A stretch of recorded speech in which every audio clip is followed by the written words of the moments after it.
नमस्कार फ्रेंड्स, कैसे हैं आप सब। आशा करती हूँ सभी बहुत अच्छे होंगे। मैं पूजा वेलकम करती हूँ आपका आपके अपने यूट्यूब चैनल अंकित वास्तु ज्ञान में। फ्रेंड्स, आज मैं आपको इस वीडियो के माध्यम से माघ महीने की महात्म्य कथाओं की 6वें अध्याय का श्रवण करवाने जा रही हूँ।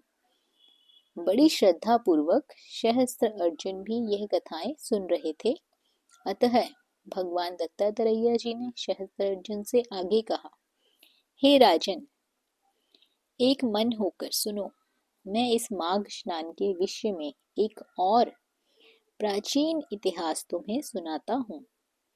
माघ महीने में स्नान करना कितना पुण्य फलदायी माना जाता है। सतयुग में धन धान्य संपन्न अति श्रेष्ठ नैवेद्य नगर में कुबेर के समान धनी हेमकुंड नामक एक वैश्य निवास करता था। हेमकुंड अत्यंत कुलीन, धर्मात्मा तथा शुभ कार्य करने वाला था।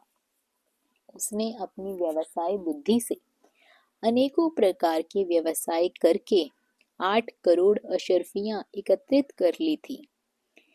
इतना धन जोड़ने के बावजूद इस संसार को क्षणभंगुर तथा नश्वर समझकर अपने उपार्जित धन के छठे भाग को यह वैश्य धर्म कार्यों पर जरूर खर्च करता था। वह प्रतिदिन देव पूजा तथा अतिथि सेवा किया करता था। इसी के बीच उसे एक पुत्र उत्पन्न हुआ। संतान प्राप्ति से वह बहुत ही अधिक खुश हुआ।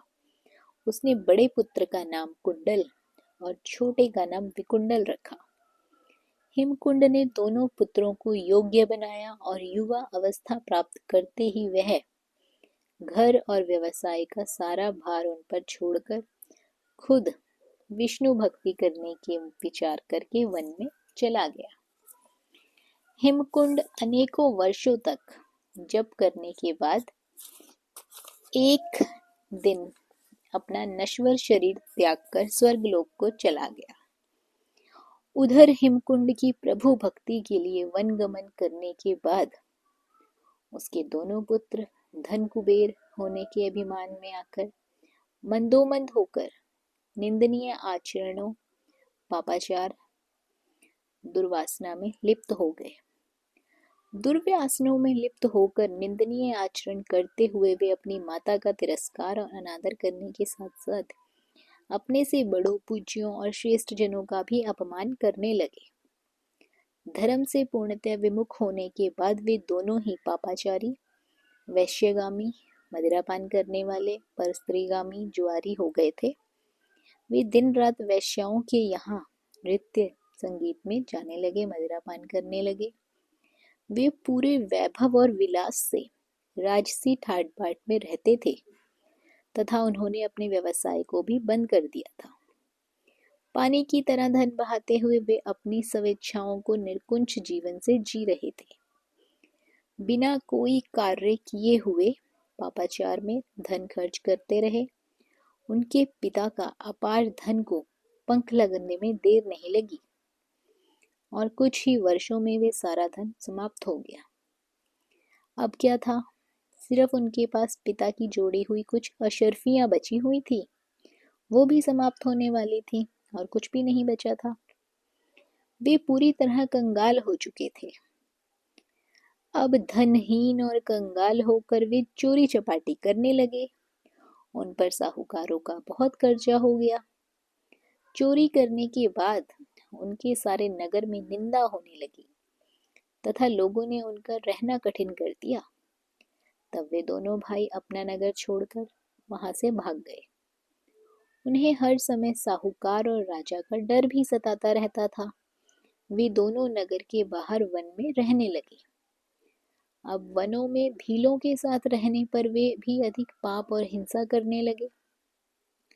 कुछ समय के बाद भाई कुंडल भीलों के साथ जाकर पर्वत पर निवास करने लगा तथा छोटा भाई विकुंडल एक ऋषि के साथ उनके आश्रम में जाकर रहने लगा। एक दिन एक भाई को सिंह ने मार डाला तथा दूसरे भाई को सांप ने काट लिया।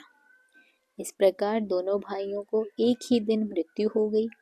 मृत्यु के बाद दोनों भाइयों को यमदूत यम पाश में बांधकर यमलोक ले आए। यहाँ दोनों भाइयों को यमराज के सामने प्रस्तुत किया गया। चित्रगुप्त जी ने दोनों भाइयों के जीवन भर का लेखा जोखा देखकर यमदूतों से कहा, हे दूतों, पाप कर्मों में लिप्त होने के कारण बड़े भाई को नरक में ले जाओ और छोटे भाई धर्मात्मा विकुंडल को स्वर्ग में ले जाओ। दिव्य भोगों का उपभोग कराओ। चित्रगुप्त के आदेश अनुसार यमदूतों ने बड़े भाई कुंडल को नरक में डाल दिया और विकुंडल को एक देवदूत के साथ स्वर्ग में भेज दिया। वे वहां स्वर्ग में सुखों को भोगने के लिए स्वर्ग में रहने लगा। तो फ्रेंड्स, ये था अध्याय 6। अगली वीडियो में मिलेंगे अध्याय 7 के साथ। आशा करती हूँ ये सभी कहानियाँ आपको पसंद आ रही होंगी। वीडियो अच्छी लगी हो तो वीडियो को लाइक और शेयर अवश्य करें। बने रहिए आपके अपने YouTube चैनल अंकित वास्तु ज्ञान में। धन्यवाद।